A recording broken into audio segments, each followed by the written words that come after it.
Kani kediga Batisi TV, mat pidang pek yaki kubur baman kasni, belawan rasha pida ka Orange Nissan Loom Sopo near Fire Brigade Shillong, ringkat bat ka eco-friendly enterprise, ki plakot nagbenta ki jingdon kam hakasong, bat kara karong.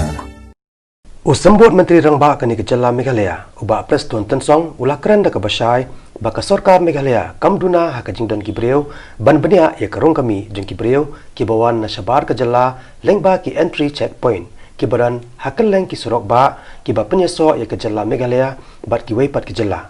Ya kani uba Preston Tensong ula penpau haka jing keren bat ke Batisi TV, haka shiterek mentau nailur arajar arpau. Hakaba ula pensyaru baka jingkang banwan rong ki breu ki banabar ke jela kumjo ki tra jela ki basyong basa sabar jela haki lai tayo mencua kadai nak benta ban persang penkhot yu kenyang jingpang COVID-19 batru ban aila ki breu ki batrei haki ni ki kerdap token ya karong kami ki breu ki banabar bakin syong that support. You have shortage of manpower because the protocol is what? If you walk 1 week continuously, you have to take leave. You have to take care of yourself for 10 days. So therefore, this change that has happened, we wanted also to give some space to the employees who working over there extra times.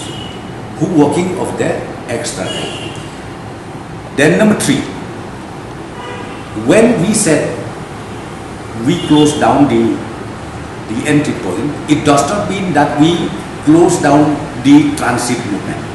Transit movement goes as it is. We don't disturb that because there are so many vehicles who has to pass through Meghalaya, going down to Barak Bali, going down maybe to Tripura. That our people are there.